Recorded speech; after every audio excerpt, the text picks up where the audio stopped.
वास्तवमै तपाईँको हाम्रो नेपालमा दुई किसिमको चाहिँ धेरै जसो अझ विशेष गरेर चाहिँ बर्खे धानको मात्रै खेती प्रणाली हुँदाखेरि चाहिँ चैते धान पनि केही स्थानहरूमा चाहिँ चैते धान पनि रोप्ने गरिन्छ।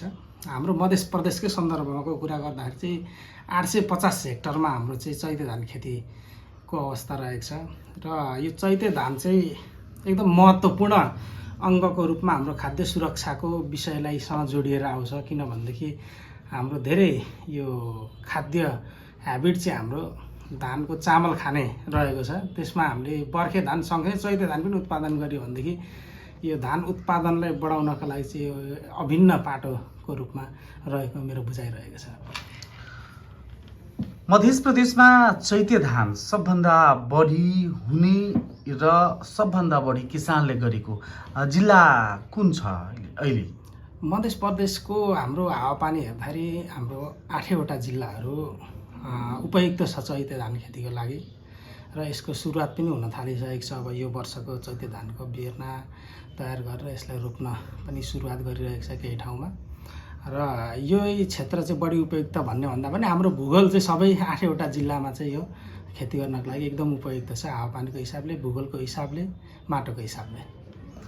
यो चैते धान र असारतिर हुने धानमा त्यो लगाउँदाखेरि त्यसको हेरचाह गर्नलाई र यो मल खादको जुन व्यवस्थापन गरिन्छ त्यो भिन्न छ कि त्यसमा के फरक के छ दुईटै खेतीमा? वास्तवमै दुवै तपाईँको चाहिँ धान चैते धान होस् अथवा बर्खे धान होस्, धान खेती लगभग तपाईँको चाहिँ हाम्रो प्रोडक्सन प्र्याक्टिस भन्छ, हामीले गर्नुपर्ने क्रियाकलापहरू चाहिँ लगभग सबैमा एकै किसिमको हुन्छ। यद्यपि तपाईँको हाम्रो उत्पादनलाई हेर्ने हो भनेदेखि हाम्रो यो बर्खे धानभन्दा चैते धानको बढी उत्पादकत्व छ। उत्पादकत्व भन्नाले चाहिँ प्रति इकाइ क्षेत्रफलमा चाहिँ कति उत्पादन हुन्छ भन्ने कुरालाई जनाउँदछ र यो चैते धानको चाहिँ प्रति इकाइ क्षेत्रफलको उत्पादन चाहिँ बढी छ। यो जस्तै उदाहरणको लागि चाहिँ हामीले यहाँ हाम्रै यस मध्य प्रदेश अन्तर्गत धनुषा जिल्लाकै कुरा गर्दाखेरि हाम्रो 3.85 तपाईँको चाहिँ मेट्रिक टन प्रति हेक्टर उत्पादन छ नर्मल धानको भनेदेखि चैते धानको चाहिँ लगभग 4 मेट्रिक टन प्रति हेक्टरको चाहिँ उत्पादकत्व रहेको छ। त्यसो हुँदाखेरि त्यो उत्पादकत्वको हिसाबले पनि यो महत्त्वपूर्ण छ र यसलाई अब विभिन्न किसिमको चाहिँ व्यवस्थापनका कुराहरू आउँछ। यहाँनिर हजुरले भन्नुभयो मलखाद व्यवस्थापन, जमिन तयारीमा केही फरक छ कि अथवा कसरी गर्ने भन्ने कुराहरू आएको छ। यसमा व्यवस्थापनको कुरालाई चाहिँ जोड्दाखेरि यसलाई चाहिँ सुरुदेखि नर्सरी व्यवस्थापनदेखि जमिन तयारीदेखि लिएर चाहिँ यसको बिरुवा रोग किराको व्यवस्थापनसँग हामी त्यसमा चाहिँ विशेष रूपमा छलफल गर्दै जान सकिन्छ। उत्पादन चैते धानको बर्खे धानभन्दा बढी हो, तर पनि किसानले रुचाएको बर्खे धान नै किन होला तपाईँको विचारमा? तपाईँ त अर्थविज्ञ पनि हुनुहुन्छ। हजुर, वास्तवमा यो यसमा 2-3वटा कारणले गर्दाखेरि चाहिँ मान्छेले चैते धानको 2-3वटा च्यालेन्जेसहरू छ, त्यसलाई चुनौतीको रूपमा हामीले बुझेका छौँ। एउटा के चुनौती छ भन्दाखेरि तपाईँको चैते धान हामीले फागुनतिर चाहिँ हामीले लगाइन्छ। बर्खे धान चाहिँ तपाईँको चाहिँ असारमा लगाउनु हुँदाखेरि नर्मल्ली हामीले आकाशकै पानीकैमै भर परेर पनि त्यो बेला चाहिँ खेती गर्न सकियो। यसको लागि चाहिँ हामीसँग व्यवस्थित सिँचाइ सुविधा हुनु पर्यो। त्यो सिँचाइको सुविधा नहुँदाखेरि तपाईँको चैते धान सबैले लगाउन नसक्ने अवस्था रहेको छ। अर्को भनेको तपाईँको यो जेठ असारतिर चाहिँ यसको हार्भेस्टिङ हुन्छ, यसको कटान चाहिँ जेठ असारतिर हुन्छ र त्यो बेला चाहिँ तपाईँको चाहिँ पानी पर्ने र पानीले गर्दाखेरि चाहिँ कटान गर्ने बेलामा चाहिँ बालीलाई चाहिँ क्षति गर्ने, त्यसको व्यवस्थापन गर्न किसानहरूले नसक्ने त्यो किसिमको समस्याहरू चाहिँ धेरै ठाउँमा रहेको छ। त्यो हिसाबले गर्दाखेरि चाहिँ यसमा कसरी चाहिँ तपाईँको काम गर्ने र यसलाई कसरी व्यवस्थित तरिकाले चाहिँ यो खेती प्रणालीले चाहिँ अपनाउने भन्ने कुराले गर्दाखेरि अलिकति यसको क्षेत्रफल विस्तार चाहिँ अलिक कम छ। तपाईँको बर्खेभन्दा कमै किसानहरूले चाहिँ लाउनु भएको छ र यसलाई अलिक बढाउन चाहिँ एकदम आवश्यक छ, जरुरी छ। यसको जुन चुनौतीहरूको कुरा गर्नुभयो, यसको व्यवस्थापन कसरी गर्ने त? किसानलाई अब यो कार्यक्रमको माध्यमले आज हामी पनि सल्लाह सुझाव पनि दिनेछौँ। यसको व्यवस्थापन हामी कसरी गर्ने र सुरुवात गरौँ सबभन्दा पहिले यो चैते धान खेती गर्नलाई किसानलाई नेपाल सरकारले सिफारिस गरेको मध्य प्रदेशको हावापानीको आधारमा कुन कुन बिउहरू हो? किसानले त्यो बिउ कहाँबाट उपलब्ध गर्ने, बिउ सही हो कि गलत हो त्यसको पहिचान कसरी गर्ने र बिउ कुन ठाउँबाट उपलब्ध हुन सकिन्छ त्यसको बारेमा विस्तृतमाले हस्, धन्यवाद। जानकारी गराइदिनुहोस् किसानहरूलाई। धन्यवाद सर।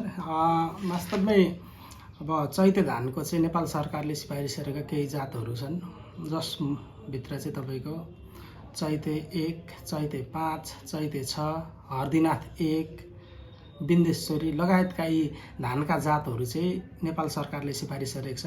यी जातका बिउहरू नेपाल सरकार अन्तर्गतको नेपाल कृषि अनुसन्धान परिषदबाट चाहिँ विकास गरिएर यसलाई चाहिँ दर्ता गरिएको जातहरू हुन्। यी जातका बिउहरू चाहिँ विभिन्न समूह सहकारी बिउ उत्पादक गर्ने कम्पनीहरूले चाहिँ बिउ बिजन प्रयोगशालामा गएर चाहिँ उहाँहरूले प्रमाणीकरण गराएर हाम्रो जनरल एग्रोभेटहरूमा नै पाउन सकिन्छ, सरकारी फार्महरूमा पाउन सकिन्छ, नार्क अन्तर्गतका चाहिँ निकायहरूमा यी बिउहरू पाउन सकिन्छ।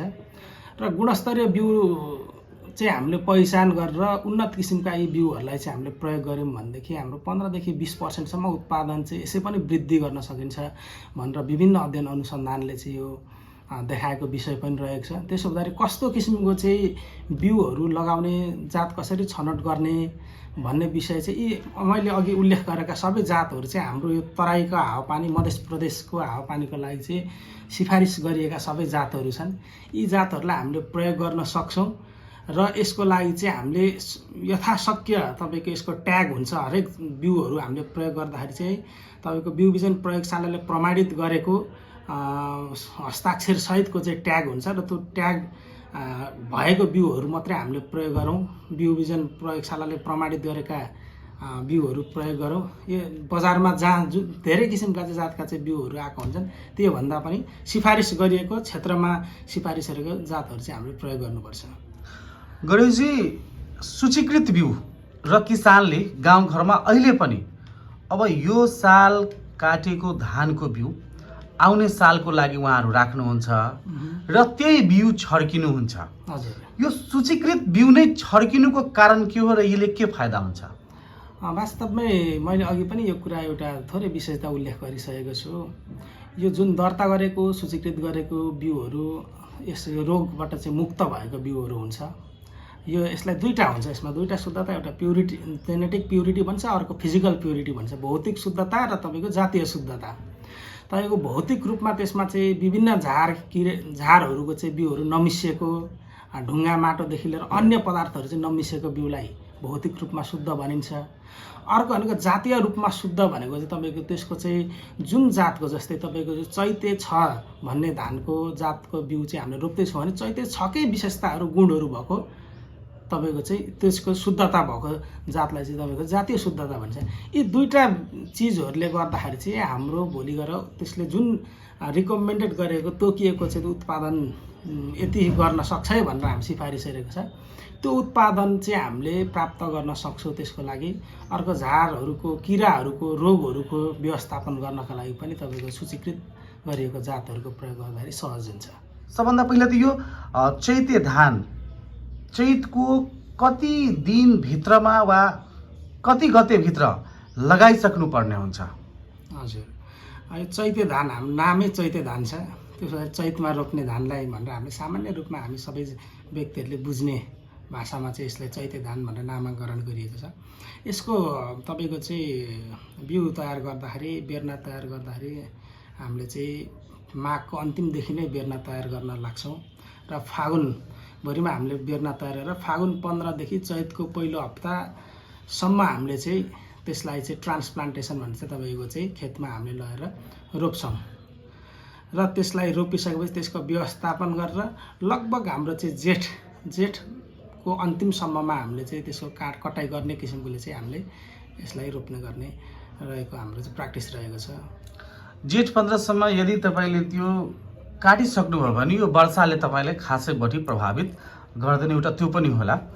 अब अलिकति जाउँ यसको, अब धान लगाइसकेपछि चैत्र 15 गतेसम्म किसानले धान लगाउनु भयो, त्यसपछि त्यसको हेरचाह र पानीको व्यवस्थापन र मल खादको व्यवस्थापन कति दिनमा गर्ने, कसरी गर्ने र यसमा रोग किरा लाग्ने सम्भावना कतिको हुन्छ र यसको पहिचान कसरी गर्ने, त्यो सबैलाई समेटेर विस्तृतमा जति किसान हाम्रो यो रेडियो नेपालको कार्यक्रम मार्फत तपाईँले सुनिराख्नु भएको छ उहाँहरूलाई जानकारी गराइदिनुहोस्। हस्, धेरै धेरै धन्यवाद। हामीलाई अब यो चैते धान खेतीको समग्रमा प्राविधिक पाटोहरूलाई समेटेर चाहिँ मैले केही कुराहरू यहाँ प्रस्तुत गर्न चाहन्छु। विशेष गरेर हाम्रो चाहिँ यो मल खादको व्यवस्थापनलाई हेर्दाखेरि चाहिँ मैले यसमा केही कुरा राख्न पर्छ जस्तो लाग्छ। हामीले युरियाको चाहिँ एकदम अत्याधिक प्रयोग गर्छ, अन्य मलहरूको चाहिँ हामीले सन्तुलित मात्रामा प्रयोग गर्नुपर्ने, त्यो चाहिँ गरिरहेको अवस्था छैन। त्यसो हुँदाखेरि हामीले चाहिँ प्राङ्गारिक मललाई पनि सँगसँगै मिसाएर चाहिँ रासायनिक मल सँगसँगै प्राङ्गारिक मललाई चाहिँ मिसाएर हामीले प्रयोग गर्नुपर्छ। यसको लागि 1 कट्ठा क्षेत्रफलको लागि चाहिँ कति मल प्रयोग गर्ने चैते धान खेती गर्दाखेरि भन्ने विषय चाहिँ म यहाँहरूले जानकारी गराउन चाहन्छु। प्राङ्गारिक मल तपाईँहरूले 1 कट्ठा जमिनको लागि 500 किलो भनेको लगभग 15 डोका जति चाहिँ हामीले 1 कट्ठा जग्गामा चाहिँ हाल्नुपर्छ भनेर सिफारिस गरिएको छ। त्यसपछि डिएपी छ हाम्रो सन्तुलित मात्रामा प्रयोग गर्नको लागि हामीले डिएपी मल 4 किलो चाहिँ 1 कट्ठामा प्रयोग गर्ने, पोटास 2 किलो र जिङ्क सल्फेट, यो जिङ्कको कमीले गर्दाखेरि चाहिँ तपाईँको चाहिँ खैरा रोग भन्ने लाग्छ धानमा, त्यसको नियन्त्रण गर्नको लागि पनि यो चाहिँ 800 ग्राम जति 1 कट्ठा जग्गामा चाहिँ प्रयोग गर्ने। र युरियालाई चाहिँ हामीले जमिन तयारी गर्दाखेरि चाहिँ अघि प्रयोग गर्ने डिएपी, पोटास, जिङ्क सल्फेट प्रयोग गर्न सकिन्छ भनेदेखि युरियालाई चाहिँ हामीले जमिन तयार गर्दाखेरि नलगाएर तपाईँको 20 देखि 25 दिन पछाडि एकपल्ट रोपेको 20 देखि 25 दिन पछाडि, अर्को भनेको 40 देखि 45 दिन पछाडि चाहिँ तपाईँको लगभग 2.5 किलो प्रति कट्ठा चाहिँ 2 पटक हामीले यसरी प्रयोग गरियो भनेदेखि सन्तुलित मात्रामा हामीले प्रयोग गर्न सकिन्छ र अनावश्यक यो मलको खर्चलाई पनि कम गर्न सकिन्छ। र अब अर्को यो वृद्धि विकासको अवस्थाहरू बारेमा थोरै यहाँ जानकारी गराउन चाहे। जस्तै तपाईँको चाहिँ हामीले बिउ लगाएर चाहिँ लगभग 42 देखि 65 दिनमा चाहिँ यसको वनस्पतिक वृद्धि अवस्था भन्छ। यो जात अनुसार चाहिँ केही फरक पनि पर्न सक्छ। त्यसपछि तपाईँको यो 66 देखि 100 दिनसम्मको जुन 35 दिनको लगभग अवधि हुन्छ यसलाई प्रजनन अवस्था हुन्छ। यस अन्तर्गत चाहिँ तपाईँको चाहिँ जिब्रो पार्ने, पोटाउने, फुल फुल्ने यी सबै अवस्थाहरू रहेका हुन्छन् र पाक्ने अवस्थाहरूको 100 दिनदेखि पछाडि 130 दिनसम्ममा चाहिँ चैते धानको चाहिँ हामीले कटाइ गर्न सक्ने स्थितिमा चाहिँ पुग्छ। रोग किराको कुरा गर्दाखेरि चाहिँ विभिन्न रोग किराहरूको समस्या बर्खे धानमा जस्तै चैते धानमा पनि देखिन्छ। बर्खे धानमा तपाईँको विशेष गरेर हामीले किराहरूमा तपाईँको चाहिँ गभारो किराको सङ्क्रमण देखेका थियौँ। त्यही सङ्क्रमण चाहिँ यहाँ पनि देखिन सक्छ कि भन्ने एउटा हामीलाई त्यो चाहिँ अनुमान लगाउन सकिन्छ। अर्को सिथ ब्लाइटको समस्या देखिएको थियो, धेरै 2टा तपाईँको चाहिँ अलिकति समस्या देख्थ्यो। त्यो बेला हामीले किसानहरूको समस्याहरूलाई उहाँहरूले यहाँ पनि आउनुभएको थियो। हामी फिल्डमा गएर पनि यहाँ आउँदाखेरि यहाँ पनि उहाँहरूले चाहिँ प्राविधिक सल्लाह र सुझाव सँगसँगै उहाँहरूले के गर्न सकिन्छ प्राविधिक सहयोग हामीले गरेका थियौँ। अब यसमा तपाईँलाई म के जोड्न चाहेँ, यो 2टा किराको जुन तपाईँले नाम लिनुभयो, ग्वारो किरा र सिथ ब्लाइट। हजुर, गभारो किरा पो सिथ ब्लाइट चाहिँ रोग। हजुर, सिथ ब्लाइट रोग। हजुर।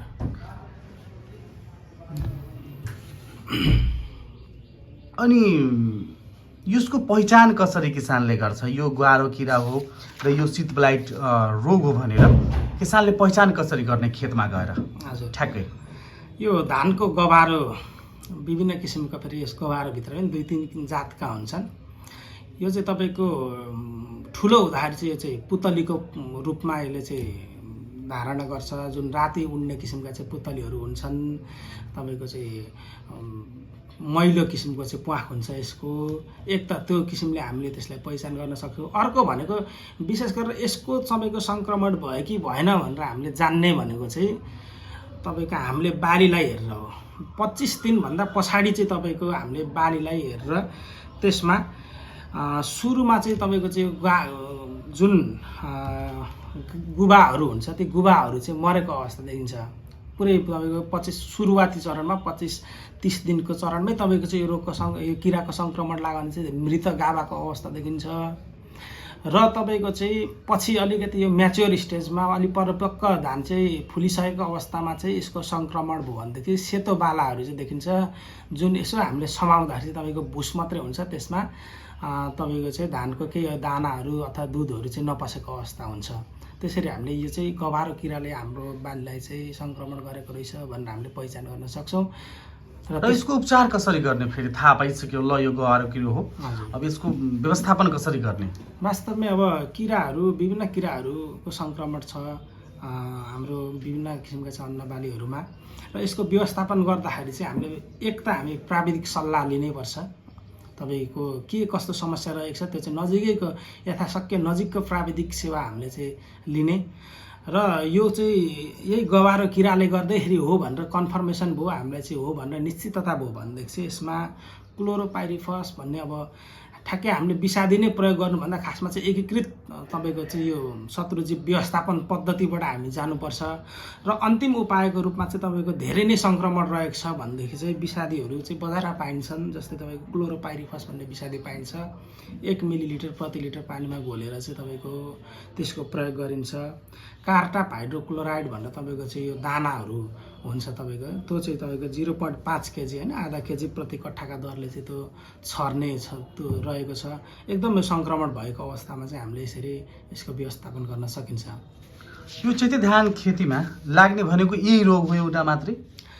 वास्तवमा थुप्रै रोगहरू छन् सर। यो चाहिँ किन मैले हाम्रो यो मध्य प्रदेशमा देखिएको रोगहरू? हजुर, मध्य प्रदेशमा देखिएको रोगहरूमा चाहिँ जस्तै शीत फ्लाइटको एकदम समस्या हाम्रो जिल्लाको पनि अझ जिल्लामा पनि जोडेर हेर्दा शीत फ्लाइटको समस्या धेरै आएको थियो। तपाईँको अर्को भनेको मरुवा रोग भन्छ, ब्लास्ट भन्छ इङ्ग्लिसमा चाहिँ है, मरुवा रोगको समस्या छ। अनि त्यस्तै गरेर तपाईँको चाहिँ अर्को ब्याक्टेरियल तपाईँको चाहिँ डिजिजहरू विभिन्न किसिमको ब्याक्टेरियाद्वारा लाग्ने रोगहरू छन्, तपाईँको ब्याक्टेरियल ब्लाइटहरू भन्छ, ती रोगहरू छन्। यी यस्तै किसिमका चाहिँ रोग किराहरूको चाहिँ सङ्क्रमण रहेको छ। किसान बिचमा आफै खेतमा गएर यो आफैले हेरचाह गर्यो भने, समयमै प्राविधिकको सल्लाह लियो भने यो यसबाट छुटकारा पाउन सकिन्छ। मल खाद व्यवस्थापनको तपाईँले भनिसक्नुभयो, रोग किराको व्यवस्थापनको लागि पनि भनिसक्नुभयो। यो चैते धान खेतीमा प्रमुख भनेको सबैजनाले भन्ने गरेको पानी हो। हजुर, पानी चाहिन्छ। त्यो पानीको व्यवस्था सिँचाइको अहिले त सुविधा छैन, तर पनि धेरै ठाउँमा अब यो ज्ञान केन्द्रबाट नै धेरै अनुदानमा किसानहरूले पाउनुभयो होला, ह्यान्ड पम्पहरू, बोर्डिङहरू। अनि यो पानीको व्यवस्थापन कसरी गर्ने? कति दिनको अन्तरालमा यसलाई पानी दिनुपर्ने हुन्छ र पानी कति दिनुपर्छ? सीमित त्यसको मात्रा कति हो? हजुर, पानी चाहिँ हामीले के सोचिन्छ भन्दाखेरि धानमा चाहिँ एकदम पानी जमाइराख्नुपर्छ। सुरुवातदेखि तपाईँको चाहिँ काट्नुभन्दा अगाडिसम्म पानी एकदम जमाइराख्नुपर्छ भनेर हाम्रो सोचाइरहेको छ। तर वास्तवमा त्यो पानी चाहिँ जमाइराख्नुपर्ने अवस्था, त्यो आवश्यकता होइन। तपाईँको चाहे बर्खे धानलाई होस् चाहे चैते धानलाई होस्, केही यस्तो पनि छ कि तपाईँको पानी एकदम जमाइराख्यो भनेदेखि त्यसले गर्दाखेरि चाहिँ रोगहरूको सङ्क्रमण पनि बढाउने अवस्था आउन सक्छ। त्यसरी तपाईँको चाहिँ चैते धानलाई हामीले सुरुवाती चरणमा हामीले पानी लाउने, त्यसपछि तपाईँको फुल्नुभन्दा अगाडि पानी लाउनु पर्यो। तपाईँको चाहिँ त्यो बाला पटाउने तपाईँको भन्छ, तपाईँको चाहिँ त्यो मोटाउने बेला हुन्छ जुन, त्यो बेला लाउनु पर्यो। र तपाईँको चाहिँ दुध पस्ने अवस्थामा, त्यो 4वटा अवस्थामा चाहिँ हामीले पानी अनिवार्य रूपमा सिँचाइ गर्नुपर्छ, त्यसमा जमाउनुपर्छ। र यसलाई अझ राम्रो चाहिँ के हुन्छ भन्दाखेरि तपाईँको पानी लाउने 2-4 दिनसम्म त्यसलाई जमाउने, त्यसपछि फेरि त्यसलाई चाहिँ तपाईँको ड्रेनेज गरेर त्यसलाई चाहिँ हटाउने, त्यो प्रक्रिया चाहिँ हामीले अपनायौँ भने त्यसले गर्दाखेरि खेतलाई चाहिँ स्वास्थ्य राख्नलाई चाहिँ सहयोग गर्छ। म विशेष गरेर हाम्रा किसानहरूलाई चाहिँ के भन्न चाहन्छु भन्दाखेरि यो चैते धान खेती गर्ने बेला भइसकेको छ। यहाँहरूले धमाधम बेर्ना सार्ने अवस्थामा रहनु भएको छ। यो अवस्थामा चाहिँ हामीले अलिकति ख्याल गरेर यसमा सिँचाइको व्यवस्थापनदेखि लिएर चाहिँ यसमा केही समस्याहरू आयो भनेदेखि नजिकैको कार्यालयमा गएर, अहिले त स्थानीय तहमा नि प्राविधिकहरू हुन्छ, त्यहाँ भएन भनेदेखि ज्ञान केन्द्रमा पनि आएर सम्पर्क गरेर चाहिँ केही समस्या भयो भनेदेखि यहाँहरू यहाँ आएर जानकारी लिएर त्यस सम्बन्धी चाहिँ हामीले प्राविधिक सहयोग गर्न सक्छौँ। त्यसमा उहाँहरूलाई को समस्यालाई समाधान गर्न सक्छौँ। यहाँ आएर उहाँहरूले सहयोग लिन सक्नुहुन्छ। र यो चैते धानको खेतीलाई चाहिँ वृद्धि गर्न नितान्त आवश्यक छ। किन भन्दाखेरि हामीले जमिन हाम्रो सीमित छ, खेत हाम्रो सीमित छ, हाम्रो स्रोत साधनहरू सीमित छ। तर त्यही सीमित जमिन, सीमित स्रोत साधनहरूको प्रयोग गरेर तपाईँको वर्षमा 2 पल्ट हामीले चाहिँ धान उत्पादन गऱ्यौँ भनेदेखि हाम्रो मागलाई धान्न सक्छ उत्पादनले। त्यसो हुँदाखेरि हाम्रो समग्र रूपमा चाहिँ प्रदेशकै उत्पादन बढाउन यो र सँगसँगै तपाईँको चाहिँ मध्य प्रदेशलाई त तपाईँको चाहिँ अन्नको भण्डार पनि भन्ने गरिन्छ होइन। यो अन्नको भण्डारबाट चाहिँ हामीले चाहिँ सम्पूर्ण नेपाललाई नै पुग्ने किसिमको चाहिँ धान उत्पादन गर्न सम्भव रहेको छ। र चैते धान जस्ता यो खेती प्रणालीहरूलाई चाहिँ हामीले अझ यसलाई प्रवर्धन गर्दै लानुपर्छ। र यसको लागि हामीले यस कार्यालयबाट पनि तपाईँको चैते धान खेती प्रवर्धन कार्यक्रम भनेर हरेक वर्ष राख्ने गरेको छौँ। यसपालि पनि हामीले त्यसको लागि चाहिँ मूल बिउ नै किसानहरूलाई वितरण गरिसकेको छौँ। सँगसँगै अरू यो सिँचाइका पूर्वाधारहरू पनि हामीले वितरण गर्ने प्रक्रियामा रहेका छौँ। र आगामी वर्षमा पनि यो किसिमको कार्यक्रमहरू सञ्चालन हुँदै हुँदाखेरि थप किसानहरू चाहिँ यो चैते धान बाली खेती गर्नका लागि उहाँहरू यस कार्यक्रममा आएर जोडिएर हामी सँगसँगै चाहिँ एउटा मिसनमा चाहिँ हामी काम गर्न तयार छौँ। हस्, धन्यवाद, नमस्कार।